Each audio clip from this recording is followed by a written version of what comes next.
আসসালামু আলাইকুম ওয়া রাহমাতুল্লাহ। নাহমাদুহু ওয়া নুসাল্লি আলা রাসূলিহিল কারীম, আম্মা বা'দ। ফাউযু বিল্লাহি মিনাশ শাইতানির রাজীম। বিসমিল্লাহির রাহমানির রাহিম। ইয়া আইয়ুহাল্লাযীনা আমানুত্তাকুল্লাহা হাক্কা তুকাতিহি ওয়া লা তামুতুন্না ইল্লা ওয়া আনতুম মুসলিমুন। قال النبي صلى الله عليه وسلم خيركم من تعلم القرآن وعلمه أو كما قال عليه السلام। সম্মানীয় আজকের পাক মাহফিলের নির্বাচিত সুযোগ্য সভাপতি সাহেব, মঞ্চে উপবিষ্ট আমার শ্রদ্ধেয় ভাজন জনাব মাওলানা ভাই আব্দুল মাতিন সাহেব তৎসহ ইত্যাগিরে বক্তব্য রেখেছেন এবং আগামীতে আসবেন। সম্মুখে বসে আছেন দিন দরদি নবী প্রেমিক আল্লাহওয়ালা আব্বাজান ও ভাইরা।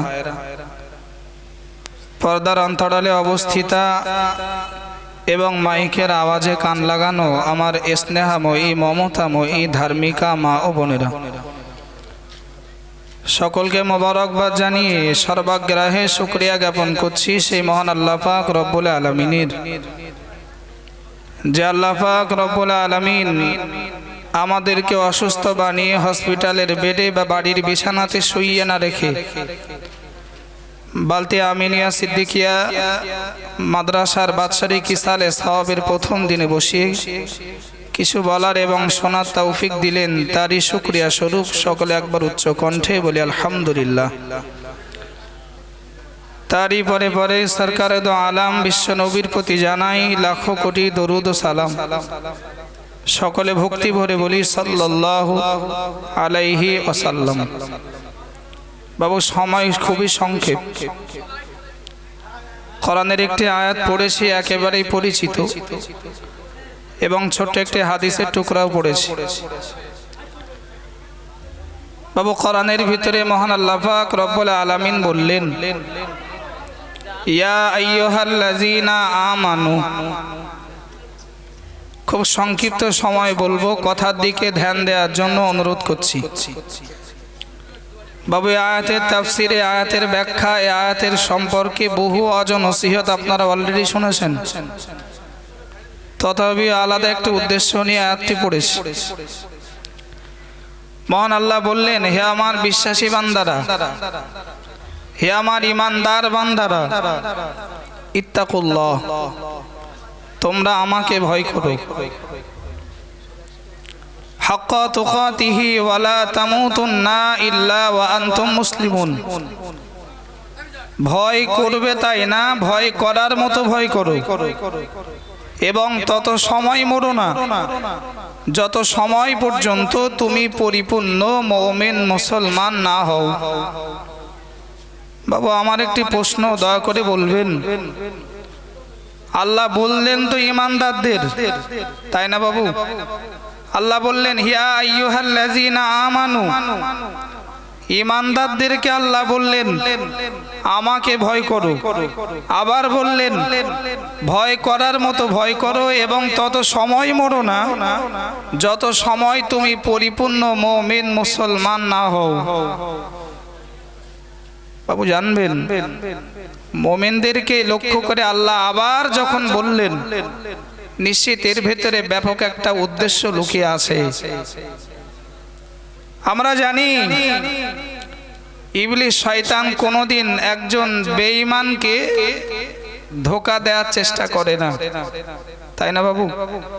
কোনোদিন একজন বেঈমান, ঈমান হারা একজন ব্যক্তিকে ক্ষতি করার চেষ্টা, ধোঁকা দেওয়ার চেষ্টা ইবলিসের থাকে না। তার টার্গেট তো ঈমানদার। এ কারণেই তো মহান আল্লাহ ঈমানদারদেরকে লক্ষ্য করে বললেন তোমরা ভয় করো, এবং তত সময় মরো না যত সময় পরিপূর্ণ মুসলমান না হও। আমি আশ্চর্য হয়ে যাই এই আয়াতের ব্যাখ্যা যখন দেখি, কারণ ঈমানদারদেরকে আবার ভয় করতে বলা হয়। আবেন মায়েরা মনে রেখে দিন, ওগো আমার মায়েরা বোনেরা মনে রেখে দিন, বিষয়টাকে আর একটু পরিষ্কার করতে গেলে আমাকে তো অবশ্যই বলতে হয়। আমরা দেখেছি একটা ছাত্র বা ছাত্রীকে, একটা বাচ্চা ছেলে বা মেয়েকে স্কুল মাদ্রাসাতে নিয়ে যাওয়া হয়, মাস্টার এবং হুজুরের হাতে তুলে দিয়ে তাকে বলা হয়, হে মাস্টার, হে হুজুর, শুনে নেন, আমার এই ছেলে বা মেয়েটাকে আপনার হাতে দিলাম, আমার এই ছেলে বা মেয়েটাকে একটু মানুষ করে দেন। বলে কি বলে না? অবশ্যই বলে। ও আমার আব্বাজান ভাইরা, দয়া করে বলবেন নাকি যে বাচ্চাটাকে ওস্তাদের হাতে তুলে দিয়ে, যে বাচ্চাটাকে শিক্ষকের হাতে তুলে দিয়ে মানুষ করে দিতে বলা হলো, ওই বাচ্চাটা আজকে দিনের পূর্বে মানুষ নাকি অন্য কিছু ছিল নাকি? না না না, যাকে জিজ্ঞাসা করব সেই তো জবাব দেবে। ও বাচ্চা আজও মানুষ, আবারও তাকে মানুষ করতে বলা হলো।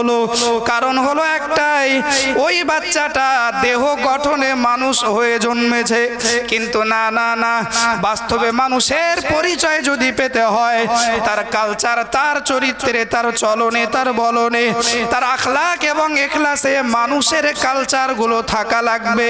আর তা যদি না হয়, নিশ্চিত দেহ গঠনে মানুষ হলেও পরিপূর্ণ মানুষ রূপে পরিচিতি লাভ করতে পারবে না। কথা ঠিক না ভুল?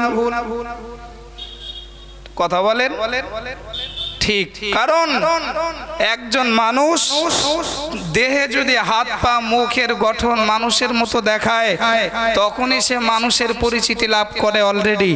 কিন্তু তারপরেও অনেকে বলে যে দেখো অমুক এই কাজ করে, যে এটা কি মানুষের কাজ?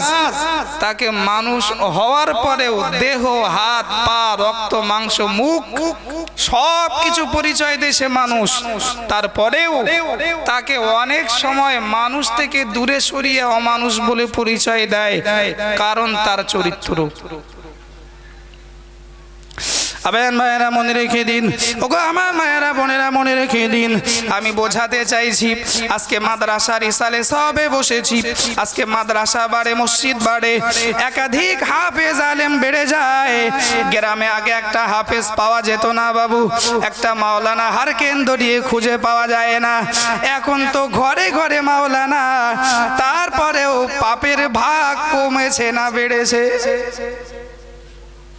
আচ্ছা বলবেন, হাফেজ মাওলানা বাদই দিলাম, আগে মানুষ ধর্ম যতটা জানতো, এখন মানুষ ধর্ম তার চেয়ে কম জানে না বেশি জানে? জি বেশি জানে। কিন্তু দেখবেন আগের মানুষ যতটা ভয় করেছে, আজকে মানুষের ভিতরে তার কিঞ্চিত পরিমাণও ভয় খুঁজে পাওয়া যায় না। যেমন দেহ আকৃতিতে মানুষ, ফের ওস্তাদের কাছে তুলে দিয়ে বলা হলো মানুষ বানিয়ে দেন। এর আগে তো গরু ছাগল ছিল না, মানুষই ছিল, তারপরেও তাকে মানুষ করতে বলা হলো। আল্লাহ বলছে, হে ঈমানদার, তুমি ভয় করো, তুমি ভয় করো, কারণ ভয়টা তোমাকেই করার দরকার। তুমি মনে রাখো, ইবলিশের চক্রান্তের শিকার কিন্তু বেঈমান না, ইবলিশের চক্রান্তের শিকার একজন ঈমানদার।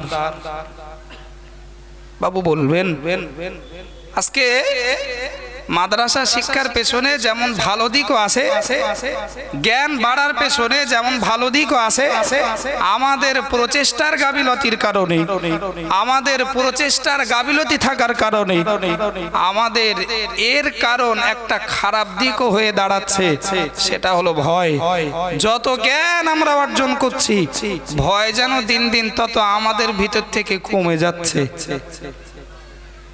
আপনি বলুন, গ্রামে আগে যা সুদ দেখেছেন তার চেয়ে অনেক ভাগ বেড়েছে, যা মাতাল আগে দেখেছেন তার চাইতে অনেক ভাগ বেড়েছে।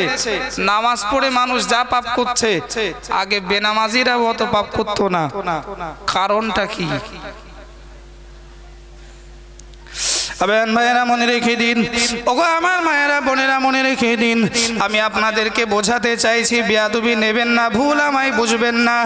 আপনারা দেখছেন এই লাইট জ্বলে, মাইকের আওয়াজ হয়, গরমের সময় পাখা চলে, মানুষের গরমকে নিবারণ করে ঠান্ডা লাগিয়ে দেয়, এ সব কিছু তো কারেন্টের সাহায্যে চলে। আমাকে দয়া করে বলবেন নাকি একজন কারেন্টের মিস্ত্রি, যে ব্যক্তি কারেন্টের মেকানিক যারা, অনেক সময় তো দেখা যায় কারেন্টের মেকানিক এসে কারেন্ট সারাই করার জন্য মেন সুইচ ফেলে না, ফিউজও খোলে না, কারেন্টের তার সারাই করে চলে যায়। কথা ঠিক না ভুল? দেখেছেন বাবু, কারেন্টের মিস্ত্রি যারা, তারা আসে, কারেন্টের ডিস্টার্ব হয়েছে, তার খারাপ হয়েছে, মিটারের মেন ফেলেনি, ফিউজটাও খুলিনি, ও ওর মতো কেরামতি দেখিয়ে তার জুড়ে দিয়ে ও ঠিক বেরিয়ে গেছে।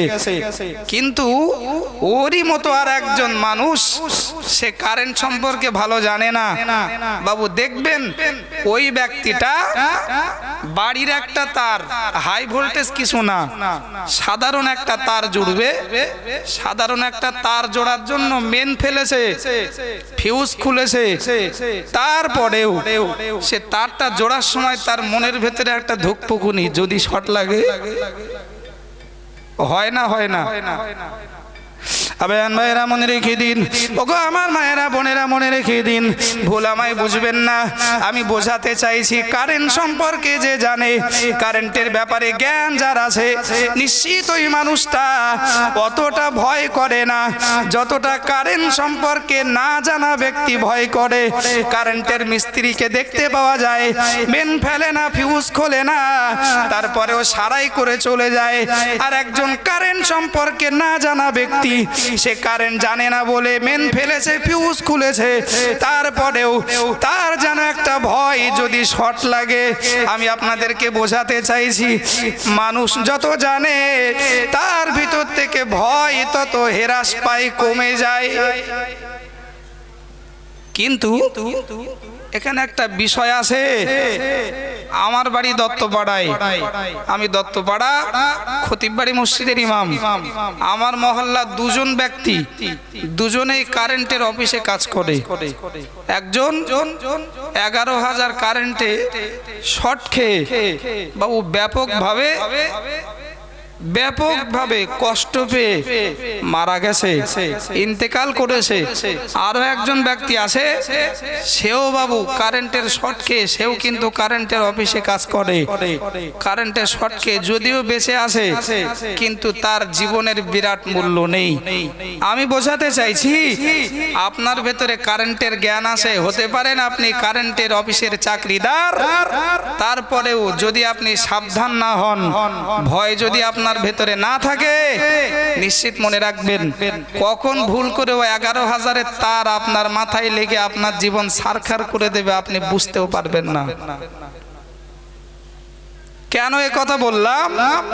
কারণ যদি কারেন্ট সম্পর্কে জানার পরেও সাবধান হয়, সে যেমন ওই অ্যাক্সিডেন্ট থেকে বাঁচতে পারবে, ঠিক তেমন ধর্ম সম্পর্কে জানার পরেও যদি বান্দা নিজের ভিতরে ভয়টাকে জায়গা দিতে পারে, জানি বলে ভয় করব না, এ মানসিকতাটা যদি দূর করতে পারে, নিশ্চিত মনে রাখবেন ও মানুষটা কোনোদিন ওই কারেন্টের অ্যাক্সিডেন্ট করার মতো অ্যাক্সিডেন্ট করে জাহান্নামার কঠিন অগ্নিকুণ্ডের ভিতরে পড়বে না।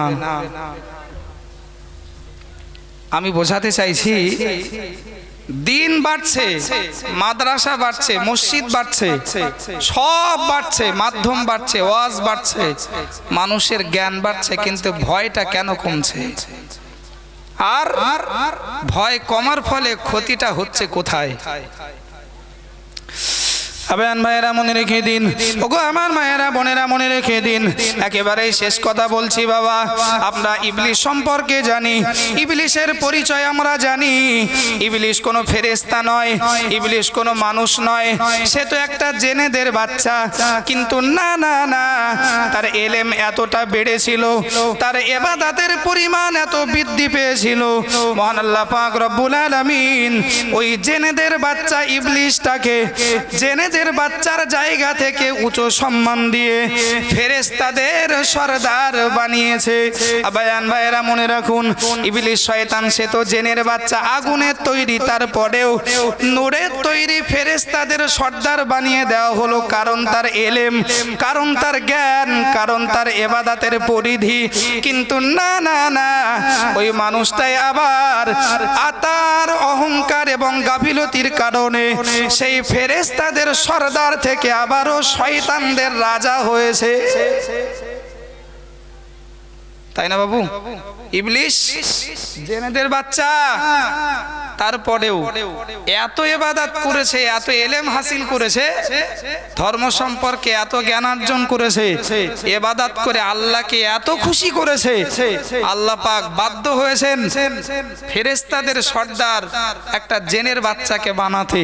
কিন্তু না, সেই এলেম তার ভেতরে থাকার পরেও এলেম অনুযায়ী ভয় না করার কারণে, এলেম অনুযায়ী গুরুত্ব না দেওয়ার কারণে সেই উচ্চ সম্মান থেকে আবার ইবলিশ কোথায় এসে দাঁড়িয়েছে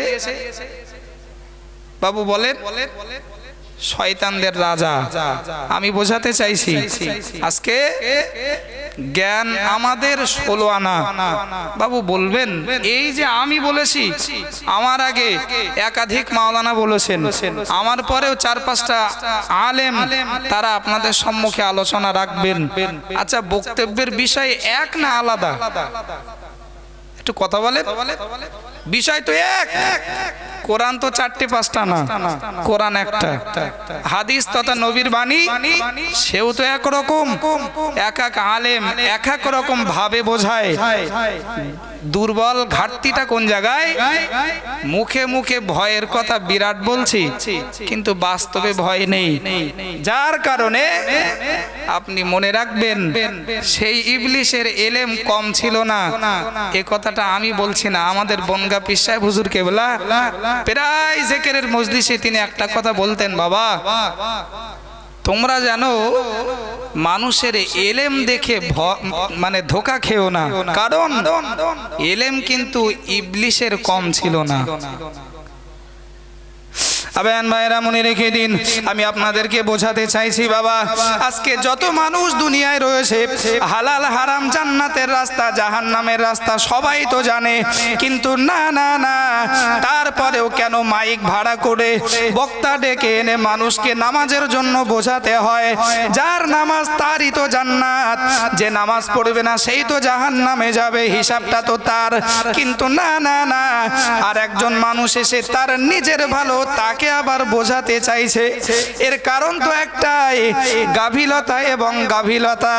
কারণ সব আলেম তো একই কথা বলে, শুধুমাত্র ভয় না থাকার কারণে, গাফিলতার কারণে, গুরুত্ব না দেওয়ার কারণে আমরাও কিন্তু ওই ইবলিশের কারণে আজকে মুখে দাড়ি থাকলেও, মাথায় টুপি থাকলেও, গায়ে লম্বা জামা থাকলেও আমরাও কিন্তু কখন ঈমান হারিয়ে ওই ইবলিশের দলভুক্ত হব একবারও আমরা বুঝতে পারবো না।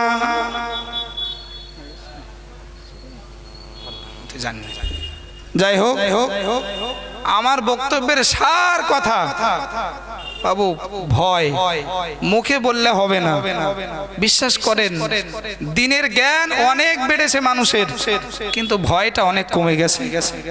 আমি অনুরোধ করছি, এলেম শিক্ষা বাড়ুক।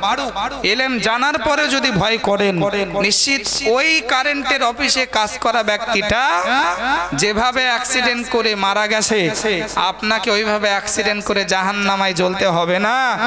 আর যদি জ্ঞান থাকার পরেও সাবধান না হন, কখন 11,000 তার মাথায় লাগবে বুঝতে পারবেন না। শেষ কথা বলছি, মাদ্রাসা, দিন শিক্ষা, এলেম শিক্ষা এর গুরুত্বটাও অনেক বেশি। কারণ আমি সব বাদ দিলাম, ন্যূনতম একটা কথা বলছি, বাবু বলবেন, কোন এক মাদ্রাসার ছাত্র সে যদি মনে করে বাবু আমার গায়ে পোশাক, আমি শাইন যদি মনে করি এই পোশাক এই টুপি এই দাড়ি নিয়ে আমি একটু সিনেমা হলে যাব, মন আমার চাইছে। কারণ গ্রামের যে যুবক ছেলেটা প্যান্ট শার্ট পরে সিনেমা হলে যায় তার ভিতরে যে মন আছে, আচ্ছা ওটা আমার ভেতরে কি নেই? একটু কথা বলেন না, ওটা আছে। তাহলে তার ইচ্ছা যেমন জাগে সব বিষয়ে ভালো এবং খারাপ, তদ্রূপ আমি হতে পারি আলেম, আমার ভিতরেও তো ও চাহিদাটা জাগতে পারে। আমি ভালো দিকটা ছেড়েই দিলাম, খারাপ দিকটাই ধরছি ন্যূনতম বিষয়। আচ্ছা আমার এই পোশাকে, আমার এই দাড়ি, আমার এই লেবাসে আমার মন যদিও চায়, আচ্ছা আমি কি সিনেমা হলে যেতে পারবো? জি পারবো না। কারণ আমার বডিতে যা ইসলাম আছে, এই ইসলাম আমাকে সেগোল এবং তালা দিয়ে টেনে রেখেছে, আমার দ্বারা ওটা করা সম্ভব না। গ্রামের একটা ছেলে যখন তখন বাপ মার গায়ে হাত তুলতে পারে, কিন্তু মাদ্রাসার একটা ছেলে আমার মতো একটা হুজুর কোনোদিন এই লেবাসে এই পোশাকে অত সহজে বাপ মার মুখের উপরে গলা বাজিও করতে পারবে না এবং তার গায়ে হাতও তুলতে পারবে না। যদি একাধটা ব্যতিক্রম হয়ে যায় সেটা আলাদা বিষয়, ওটা দিয়ে উদাহরণ দেওয়া যায় না। আমি বোঝাতে চাইছি দিন দরকার, মাদ্রাসা এবং ইসলাম শিক্ষা, দ্বীনি শিক্ষা বিরাট প্রয়োজন। তার পাশাপাশি আমাদেরকে ভয়টাও করা দরকার। আপনার ভেতরেও দিন আছে, আমার ভেতরেও আছে, কারোর ভেতরে হয়তো কম, কারোর ভেতরে বেশি। যদি গাফিলতি করেন, ভয় না করেন, নিশ্চিত পরিণতি ইবলিসের মতো হতে বেশি সময় লাগবে না।